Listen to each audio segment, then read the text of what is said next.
Tengo el privilegio de recibir a Pilar Sordo, que viene después de una multitudinaria conferencia en la que le ha dado la bienvenida al dolor.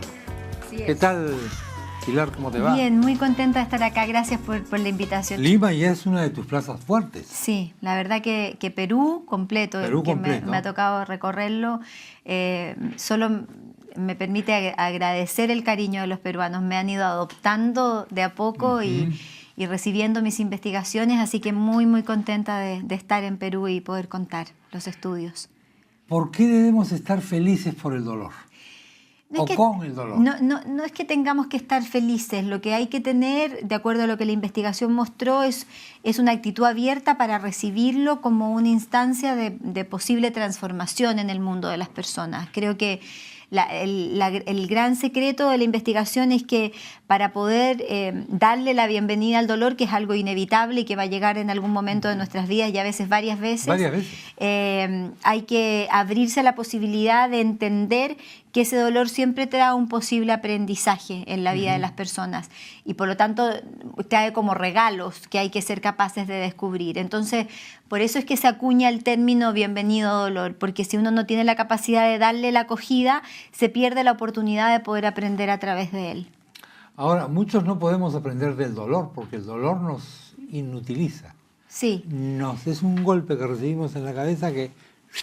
Lo que pasa es que pasado ese periodo sí, absolutamente es cierto. Esa capacidad de anular o de eliminar que nos ocurre a muchos cuando el dolor llega, tiene cierto tiempo como para vigencia de la cual uno se la debiera permitir, por así llamarlo. Pasado cierto tiempo, que estoy hablando alrededor de un mes y medio, 2 meses, de que llega la noticia, uno tendría como ser humano que desarrollar la habilidad de adaptación para empezar a caminar con ese dolor y no quedarse como perplejo o sin posibilidad de movimiento, porque ahí es donde se empieza a enquistar a lo que yo llamo sufrimiento, que es una elección que al final se toma por no querer aprender del dolor y no tratar de moverse. Ahora, una decepción amorosa puede ser una forma de dolor, pero la muerte de un ser querido es una forma de dolor más fuerte. Absolutamente. Hay distintos tipos de encomienda, como digo yo. ¿Distintos tipos de encomienda? De encomienda. Y entonces, claro, ahí viene, digamos, una especie de clasificación de los dolores, pero no todos lo sufren igual, ¿no? No. Hay algunos que... No, y hay personas que tienen la capacidad de no aprender ni siquiera de los más mínimos dolores. Como también hay personas que tienen la hermosa capacidad de transformarse aun cuando le toquen dolores muy fuertes y muy terribles. Entonces, al final pareciera, de acuerdo a lo que la investigación mostró, que la posibilidad de aprendizaje del ser humano no depende del tipo de dolor que le llegue, sino más bien de la actitud con la cual enfrenta lo que le toca llegar. Lo mismo pasa con la felicidad también. ¿Se nace con la actitud o se aprende una actitud? No, se aprende. Se aprende. Sí, lo digo por lo siguiente. Comenzamos con el dolor desde que nacemos. Sí, claro. O desde antes de nacer. Sí, seguro. Desde antes de nacer probablemente, ¿no? Seguramente. Lo más y luego estamos naciendo y vamos sintiendo un dolor. Y en el transcurso de nuestra vida, de nuestra infancia, hay dolores tremendos, ¿no? Sí, claro que te marcan fuertemente, ¿no? Dentro de la historia son muy marcadores. El maltrato, por ejemplo. El maltrato de un niño, por ejemplo. El abuso. La ausencia de la madre, por razones. Tal cual. O del padre, en muchos casos. ¿Esos te dejan huella? Sí, es que todo deja huella. ¿No? Todo deja huellas en la vida. Y porque creo que hay gente que dice que a lo que te pasa en los 3 primeros años, eso es ya, no te va a pasar más porque ahí estás condenado.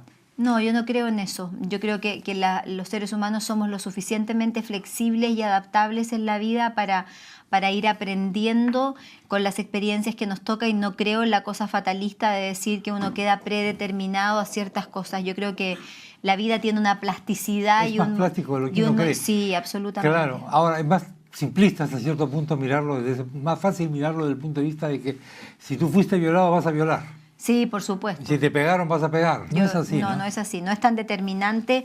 Lo que sí es importante tener conciencia de la propia historia. O sea, si yo fui una niña golpeada, tengo que tener súper claro eso en mi historia para no golpear a mis hijos, porque es un chip que yo ya tengo en mi cabeza, por lo tanto, objetivamente tengo que ser mucho más consciente y estar más alerta para no repetir la historia, pero efectivamente se puede no repetir y hay miles de casos en la investigación con historias terribles que fueron capaces de construir grandes vidas, como también hay casos de historias de vidas muy buenas que construyeron miserias. Entonces, a la larga, uno no puede predeterminar ciertas conductas ni tendencias. Uno tiene que entender que la vida es una oportunidad para todos, con sufrimientos, con dolores para todos, y que tenemos la posibilidad y el regalo de elegir con eso que construimos, digamos. En el caso del Perú, por ejemplo, tenemos varias historias de éxito de gente que ha comenzado muy abajo y que se han convertido en empresarios muy importantes,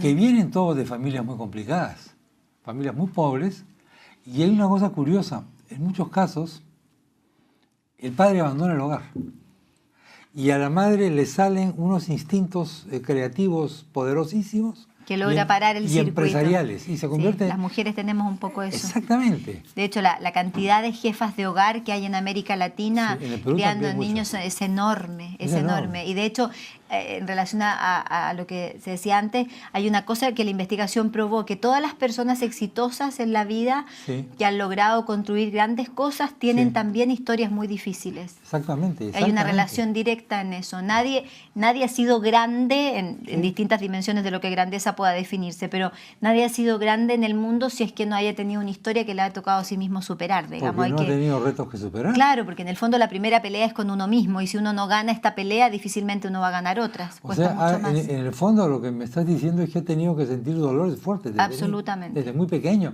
Grandes dolores. Y la vida lo tiene que poner de rodillas muchas veces para tener la fuerza de sentir que tiene la capacidad para pararse, para vencer los miedos y por ahí para hacerse cargo de una historia dolorosa, pero que se puede sacar muchos frutos de ella. Una ventaja que hemos tenido en la casa es que siempre hemos hablado de la muerte. Yo creo que siempre es una ventaja. O de la falta de dinero.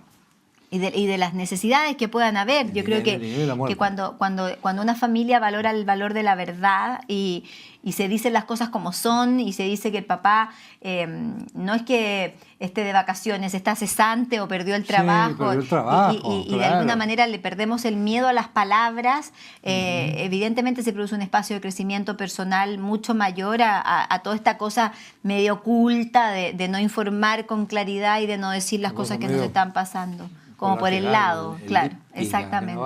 ¿Qué te ocurre cuando te diagnostican el cáncer? Cuando el médico te dice, tiene usted cáncer.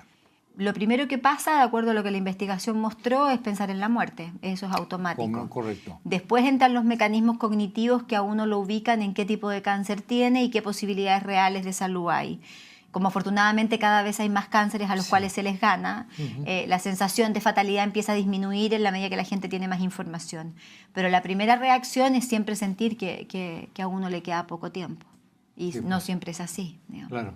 Todo lo que tenemos que saber y querer del dolor. Y mañana tu conferencia es un clásico también de Pilar Sordo, No quiero crecer. Es acerca de la educación de los hijos. Es una investigación preciosa que lleva 9 años en Hispanoamérica y que lo primero que intentó fue tratar de responder por qué los chicos decían que no querían crecer. Y cuando yo descubro con ellos que la razón por la que no querían crecer era porque el testimonio que el mundo adulto les entrega, ellos lo perciben horroroso. Dicen que nos ven siempre cansados, de mal humor, que dejamos de cantar, que ya no bailamos, que no agradecemos, que las parejas se juntan para pagar cuentas porque nadie se besa en la cocina, las parejas ya no caminan tomadas de la mano por la calle, que trabajamos solo para comprar cosas porque parece que nadie es contento o está contento en el trabajo. Entonces cuando yo descubro eso, empiezo a estudiar todas las inconsistencias que los adultos, padres y educadores cometíamos con los niños entre los 9 y los 30 años. Entonces lo que yo cuento mañana en la conferencia son esas inconsistencias, son todas las soluciones además maravillosas que la investigación entrega frente a los problemas más típicos que los padres tienen con sus hijos desde muy pequeños hasta la edad más grandes, hasta los 30 años. Y es una conferencia muy divertida a la que yo invito que vayan con los niños, sobre todo sobre los 12 años, que vayan los abuelos, que sea una fiesta familiar donde puedan recibir la información de este estudio para compartir y para aprovechar de despedirme de Lima este año, porque además el próximo no voy a venir a dar charlas abiertas, no está en la agenda, tengo que terminar otro libro además, así que... ¿Cuál es el libro que vas a terminar? Es una investigación que terminó ahora en marzo, que es acerca del envejecimiento. El libro se va a llamar No quiero envejecer. Ah, sí. Sí, así que tengo que escribirlo y eso me va a implicar un cierto tiempo. Así que... Hablando de envejecimiento, mencionaste antes a los abuelos. Sí. ¿El concepto de abuelo ha cambiado ahora? Sí, ahora que claro. se vive más. Ha ido cambiando. Tiene mejor salud. Y porque además hay muchos abuelos siendo padres otra vez, digamos. Entonces hay una reubicación de un abuelo que es más ejecutivo, que es más dinámico, que a lo mejor no es el que cuenta cuentos siempre, ni tiene las galletas de vainilla preparadas en la casa, sino que a lo mejor va al mall con los nietos a comprar o tal vez al gimnasio, digamos. Al gimnasio, claro. Entonces hay una reubicación del rol del abuelo que es muy importante de estudiar, que el No quiero envejecer lo va a incluir, digamos, porque creo que creo que si la vida nos regaló más tiempo para vivir, tenemos que saber qué hacemos con ese tiempo, y creo que no lo estamos sabiendo utilizar de buena forma. Entonces, porque nos ha agarrado muy de sorpresa. Nos ha agarrado de sorpresa, como nos agarró la tecnología y tantos otros cambios que aparecieron de repente en un lapso de 15 o 20 años y que cambiaron la cabeza de la humanidad. ¿Chile se parece al Perú en eso o no? Sí, claro. Nosotros nos parecemos en muchas cosas. Sí, ¿no? Nos parecemos en la dificultad para expresar lo que sentimos, en la poca sonrisa. Las ciudades del norte de Chile se parecen mucho al Perú en la dificultad para mirar a los ojos. Mirar a los ojos. Que es un poco de la cultura andina en general, ¿no? No, pero nos parecemos mucho más de lo que parece, o lo que mostramos, pero tenemos muchas cosas conductuales muy parecidas. Chile es más andino de lo que parece, ¿no? Creo. Sí, sobre todo yo diría desde La Serena hacia arriba, digamos. En el sur es otra realidad, porque en el sur hubo inmigrantes alemanes es otra historia, digamos. Es como otro Chile. Bueno, nosotros tenemos varios Chiles, es muy largo. Sí, es muy largo. Bueno, cuando uno va a Santiago y hay un atardecer que es luminoso, uno ve la cordillera ahí nomás. Sí, claro, es que está ahí nomás. Está ahí nomás, pero uno no se da cuenta que está ahí nomás. Sí. Por lo que venimos de fuera. Sí. Yo un día me di cuenta, ya grande, hace relativamente poco, me di cuenta de eso en Santiago de Chile. Porque yo veía más bien el lado más occidental, moderno, más europeizante, etcétera, pero sí, claro. Hay un sedimento andino tremendo. Sí, total. Estamos permanentemente entre... Además es tan angosto que esta cosa de topar con un codo en la cordillera y el otro lado del agua, la verdad que no tenemos mucho donde movernos. Eso también determina mucho la personalidad del chileno, esta cosa como estrechita que tiene mucho que ver con la apertura emocional nuestra y también con la calidez y con la posibilidad de poder recibir a los extranjeros con mucho cariño, digamos, pero sin duda las características geográficas influyen. No es lo mismo una persona, y aquí también en Perú pasa, costeña, que o sea, es otro mundo en términos de personalidad con la persona de la sierra. Y lo que tú dices es muy cierto, la geografía determina muchas cosas. Sí, claro que determina enormemente, determina tu horizonte. Absolutamente. Si naces en un sitio estrecho, tienes una mirada diferente que si naces en un sitio amplio, grande. Por eso ahí se compara con Argentina, que tiene una visión expansiva. La Pampa Argentina. Total, donde uno no se pierde la vista. Excesivamente expansiva, ¿no? Claro. El ego argentino es de una expansión atómica. Han ido aprendiendo con el tiempo. Atómica. Les ha servido la historia. Uruguay también es plano, pero más chico. El plano es más chico. Y por lo tanto la identidad tiene que ver con la chica. Uruguay es un poco más templados. ¿Qué van a pensar los argentinos de lo que estoy diciendo? Pero, en fin, son cosas esto. Esta investigación sobre la vejez, ¿cómo la haces? Son investigaciones que duran, la de la vejez duró alrededor de 4 años, también casi como todas las anteriores. Ya. Yo tengo 8 investigaciones que son las que respaldan mis 5 libros. Y son investigaciones que tienen todo tipo de metodologías, desde plataformas de internet hasta talleres personales que yo tengo con la gente cuando estoy acuñando los conceptos más importantes. Y bueno, y voy recibiendo y encapsulando la información hasta que logro tener los conceptos que me importan. Ahora, lo más complejo de una investigación es cerrarla, primero decidir cerrarla, que eso es algo que a mí, por mi obsesividad y mi impaciencia, me cuesta mucho hacer. Y de ahí bajar los contenidos desde la complejidad del estudio a un lenguaje que todo el mundo pueda entender. Eso es mi mayor desafío intelectual en ese proceso. Bueno, pues vamos a esperar con mucho interés el resultado de esa investigación, pero también la conferencia de mañana. Sí. Mañana, sábado 9, ¿a qué hora es? A las 8 de la noche en el Centro de Convenciones María Angola. En el Centro de Convenciones María Angola en Miraflores. Así es. Correcto. Así que ahí los espero a toda la familia. Pero para despedir, ya para terminar el año. Pilar, muchas gracias. No, gracias a usted por la invitación. Gracias a todos. Muy amable.